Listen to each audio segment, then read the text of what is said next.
Good morning. My name is Ben Dyer, and this presentation is titled Expanding Shared Equity Models to Solve Sydney's Housing Affordability Crisis.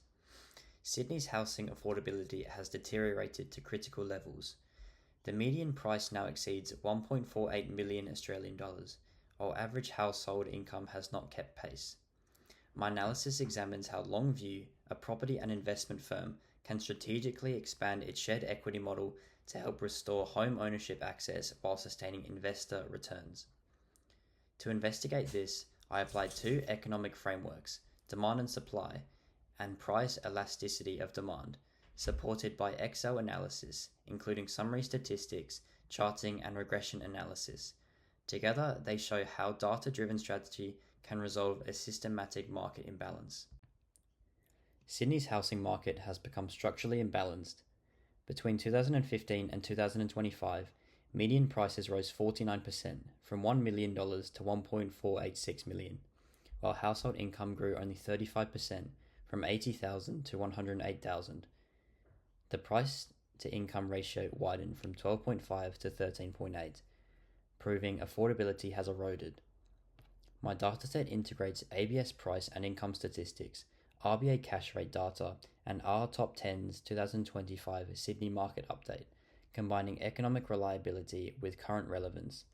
This blend enabled me to model both macroeconomic conditions and micro-level affordability outcomes for Longview. Using the demand and supply framework, the data reveals an inelastic housing supply colliding with sustained demand. Land scarcity, lengthy planning approvals, and construction costs limit supply responses, while population growth and low interest rates continuously push demand higher. The summary statistics confirm this imbalance. Prices increased 49%, while income rose 35%, driving the affordability ratio from 12.5 to 13.8. My line chart illustrates this widening gap, proving that Sydney's affordability issue is not cyclical but structural. For Longview, this means only innovation, not traditional market correction, can address ownership barriers. The price elasticity of demand framework builds on this. With elasticity around negative 0.2, housing is a necessity good, unresponsive to price but highly sensitive to accessibility.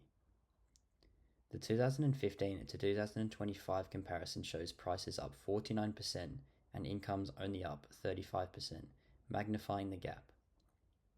My second chart models the shared equity scenario, where buyers purchase 70% of the home and Longview funds the remaining 30%. This reduces entry cost to $1.04 million, around 30% lower, and cuts deposits from $297,000 to $208,000. Ownership potential rises from 35% to 48%, proving that shared equity meaningfully improves accessibility for mid-income buyers. This framework shows how lowering entry costs can correct market failure, allowing Longview to both expand its portfolio and improve social outcomes, a rare dual benefit.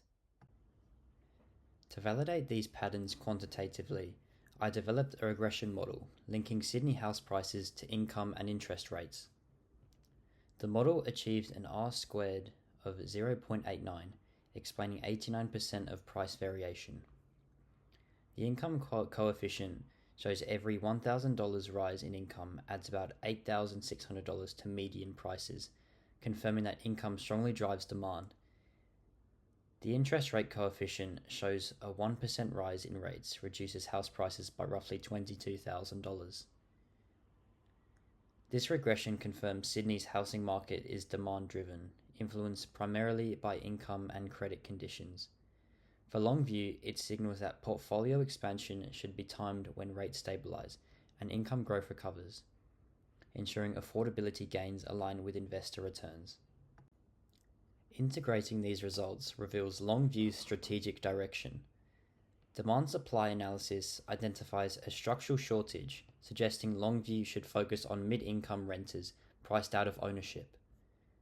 Elasticity modelling shows that a 30% price reduction through shared equity can lift ownership rates by 13 percentage points.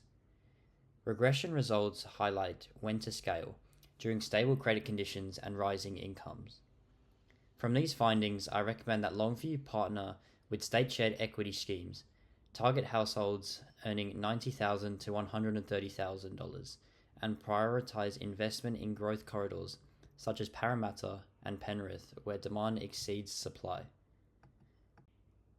The scenario outcomes demonstrate that shared equity delivers dual value, affordability, and profitability.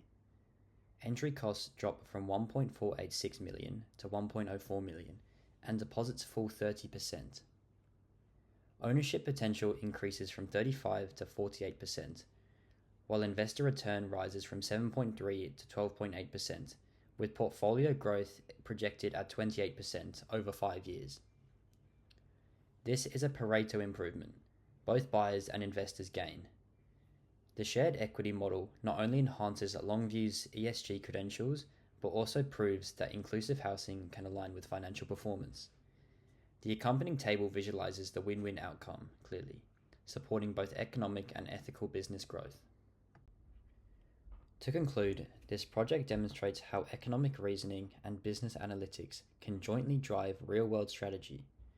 By combining frameworks such as demand-supply and elasticity with quantitative regression and Excel tools, I was able to diagnose a genuine market failure and design an evidence-based business response.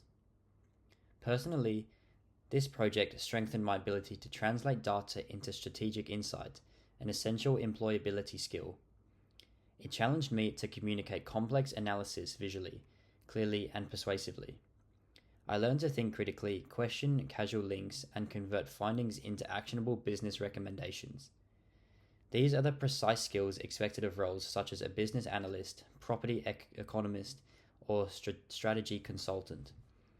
Positions that require analytical rigor, economic understanding, and clear communication. Ultimately, this project not only solved a business problem for Longview, but reflected my own growth as an emerging professional who can bridge economics, analytics, and strategy. It demonstrates my readiness to operate in data-driven, solution-focused environments where insight must translate directly into impact. Thank you.